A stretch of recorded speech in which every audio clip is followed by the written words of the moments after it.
Good morning to you all. Today's morning Hukumnama from Shri Darbar Sahib Amritsar is by Shri Guru Arjan Dev Ji in Rag Sorat Ang 616 of Shri Guru Granth Sahib Ji. Let's read it, understand so that we can implement in our day-to-day life.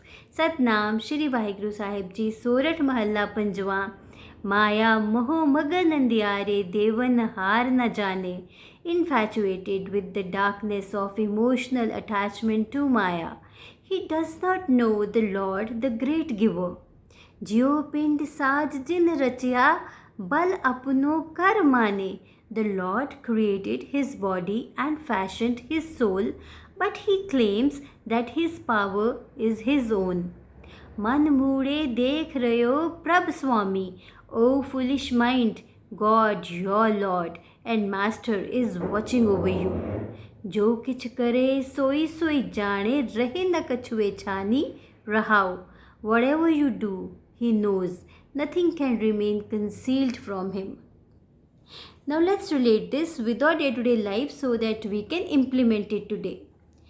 ये एक बड़ी practical सी बात है कि हमें freedom की feeling तब होती है when we have good shelter, nourished food to eat, हमारे पास सारी बेसिक एम्यूनिटीज़ हैं, हमारी मेडिकल नीड्स पूरी हो रही हैं, हमारी और वो लोग जो हम पे डिपेंडेंट है, हमारी family. But at the same time हमारे में एक जो सेंस ऑफ इनसिक्योरिटी आती है, जो सेंस ऑफ अटैचमेंट आती है, यहाँ पे हमें एक क्वेश्चन अपने आप से पूछने की ज़रूरत है दैट क्या हमारी वर्थ ज़ीरो हो जाती है even if we have not even a single penny in our pocket. हमारी वर्थ ज़ीरो तो नहीं हो जाती ना. तो हम इसके साथ जो अटैच हो जाते हैं, फिर हमें एक चीज़ बताई जाती है कि डिटैच हो जाओ. अब ये अटैचमेंट डिटैचमेंट में हम कंफ्यूज होके रह जाते हैं. अब यहाँ पे एक की है जो आप इम्प्लीमेंट करके देखिए, उस चाबी को लगा के देखिए, उससे आपको सेंस ऑफ फ्रीडम मिलेगी. Instead of getting detached with the things, let's get involved in life. Let's get involved in things. Because जब हम चीज़ों में इन्वॉल्व होना शुरू होते हैं तब हम फिर सिर्फ वही काम करेंगे जो हमारे लिए इम्पॉर्टेंट है. फॉर एग्ज़ाम्पल हेल्थ में इन्वॉल्व हो जाएंगे तो हेल्थ मैनेजमेंट अच्छा हो जाएगा. फाइनेंसेस में इन्वॉल्व होंगे तो फाइनेंशियल मैनेजमेंट अच्छा होगा. रिलेशनशिप्स में अच्छे से इन्वॉल्व होंगे तो हमारे रिलेशनशिप स्ट्रॉन्ग बनेंगे. ओवरऑल जब हम अपने लाइफ की ऑर्गेनाइजेशन एंड मैनेजमेंट में इन्वॉल्व होंगे तो हमारी लाइफ अच्छे से मैनेज होगी और ऑर्गेनाइज होगी. फिर हम उन्हीं चीज़ों पे फोकस करेंगे जो हमारे लिए इम्पॉर्टेंट है. अदरवाइज़ अटैचमेंट डिटैचमेंट इन चीज़ों में हम कंफ्यूज होके रह जाते हैं. तो आज से इस चीज़ को इम्प्लीमेंट करके देखिए. Get involve with the things that are important to you. Now another aspect is that हमें सिर्फ एक ही चीज़ सिखाई जाती है, बिजनेस मैनेजमेंट. सारा कुछ का जो एक फंडामेंटल्स होती हैं वो होते हैं फाइनेंसेस, इकोनॉमिक्स.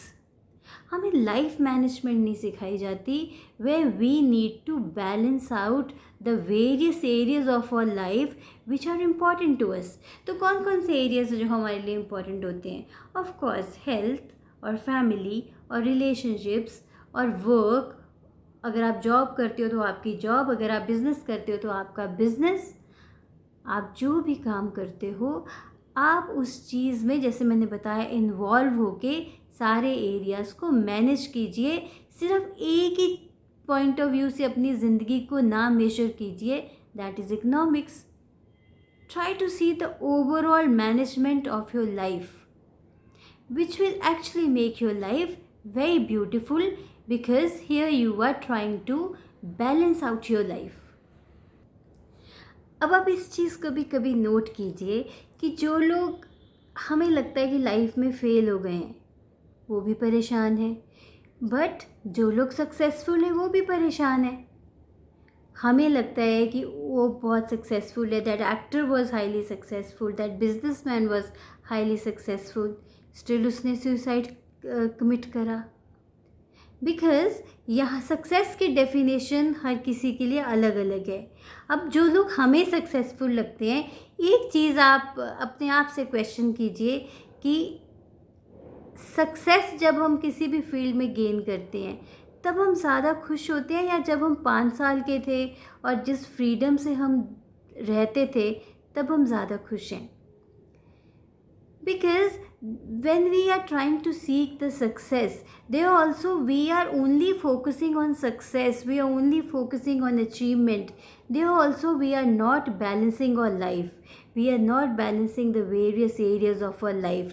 इसीलिए कुछ सक्सेसफुल लोग जो in terms of finances, in terms of their achievements बहुत सक्सेसफुल हैं, but inside of them they are not happy. Some of them get so many diseases, and some of them we have seen committing suicide also. Then of course, whatever we do,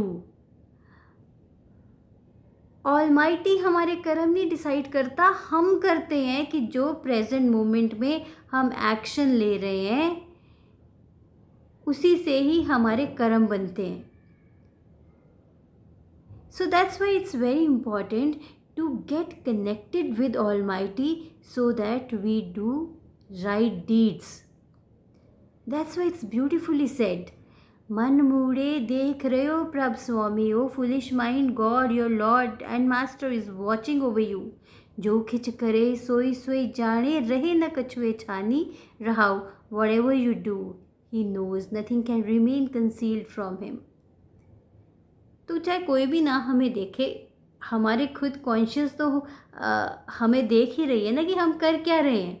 that's why the connection with higher power, highest being of ourselves is very important, so that we take the right actions. Because अभी हम अगर अच्छा action लेंगे, ठीक action लेंगे, तो हमारा next moment उसी से ही डिफाइन हो रहा है. तो आज एक प्रैक्टिस करते हैं.